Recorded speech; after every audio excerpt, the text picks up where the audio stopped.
warahmatullahi wabarakatuh. Perkenalkan, nama saya Saiful Anwar. Di sini saya akan membahas UTS yang berjudul Kimia Industri dari Teknik Industri.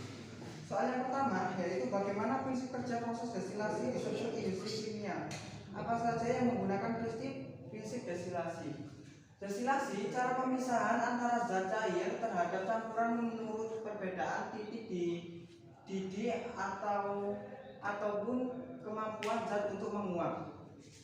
Prinsip kerja destilasi, prinsip kerjanya yaitu jika suatu zat pada urutan tidak sama-sama menguap, berarti uap larutan akan memiliki komponen yang berbeda dengan larutan yang aslinya.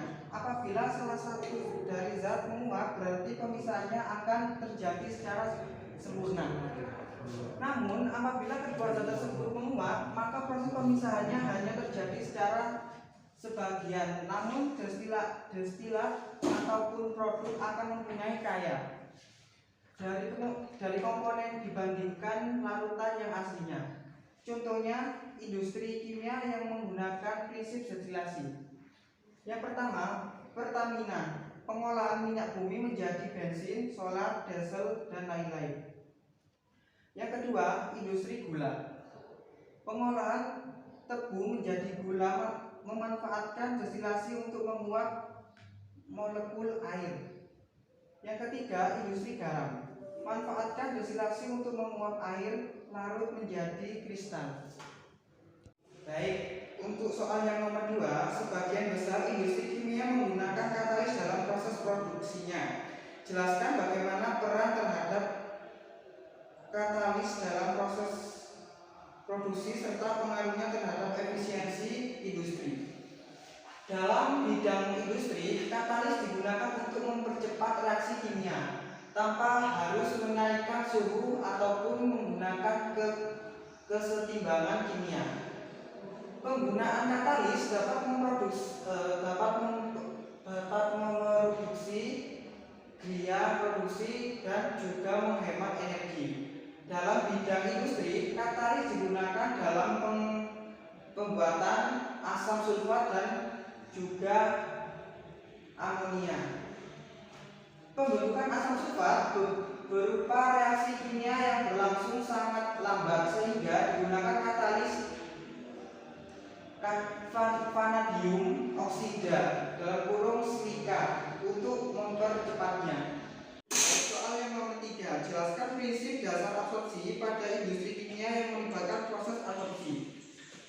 Absorpsi merupakan peristiwa di mana suatu zat menarik zat lain yang berada di sekitarnya untuk berinteraksi dan berkaitan dengan zat tersebut.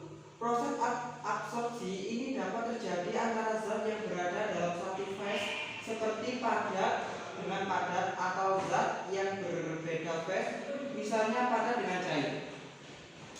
Prinsip kerja absorpsi terjadi dikarenakan adanya ketidakstabilan atau dalam bahasa ilmiah dinamakan residual forces pada permukaan suatu zat absorben, di mana adanya kestabilan itu membuat cenderung berkaitan dengan zat lain yang cocok untuk mencapai kestabilan. Contohnya, yang pertama, penjernih air dari tawas. Penjernih air dari tawas biasanya digunakan pada perusahaan air bersih. Contoh yang kedua, penghilang logam berat.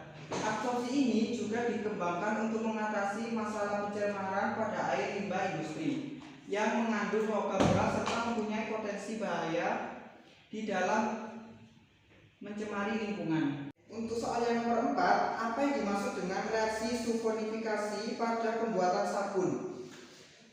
Dasar teori pembuatan sabun cair maupun sabun padat adalah reaksi saponifikasi. Saponifikasi adalah reaksi hidrolisasi asam lemak atau minyak oleh adanya basa kuat NaO2 atau KO2 atau dikenal dengan larutan alkali, sehingga menghasilkan sabun berupa garam natrium dari asam lemak atau minyak. Alkali yang digunakan untuk membuat sabun cair maupun padat pada dasarnya sama, yang membedakan adalah jenis alkali yang digunakan. KO2 potasium hidroksida digunakan untuk sabun cair. NaO2 sodium hidroksida digunakan untuk sabun padat. Sabun mempunyai sifat membersihkan melalui proses kimia kaloid karena sabun mempunyai bagas polar dan non polar. Baik, lanjut untuk soal yang nomor 5. Limbah deterjen mengandung beberapa senyawa, diantaranya ABS dan senyawa fosdat. Jelaskan bagaimana pengaruh kedua senyawa tersebut terhadap lingkungan serta apa dampaknya. Senyawa yang berasal dari minyak bumi akan sulit terurai di dalam bebas. Senyawa seperti alkali, benzen, sulfonates ABS yang banyak digunakan pada deterjen antinoda. Sebagai alternatifnya terdapat senyawa alkali, penoksi, politonisi, etanol dan dietanolamines yang hanya sedikit lebih cepat untuk terurai dibanding dengan ABS. Berbagai senyawa berbuat di deterjen dapat menyebabkan berbagai penyakit. Contohnya, yang pertama ada iritasi kulit, yang kedua ada iritasi mata, dan yang terakhir dapat memicu kanker. Dan dari saya, bila ada kata-kata yang kurang atau kurang jelas, mohon maaf sebesar-besarnya.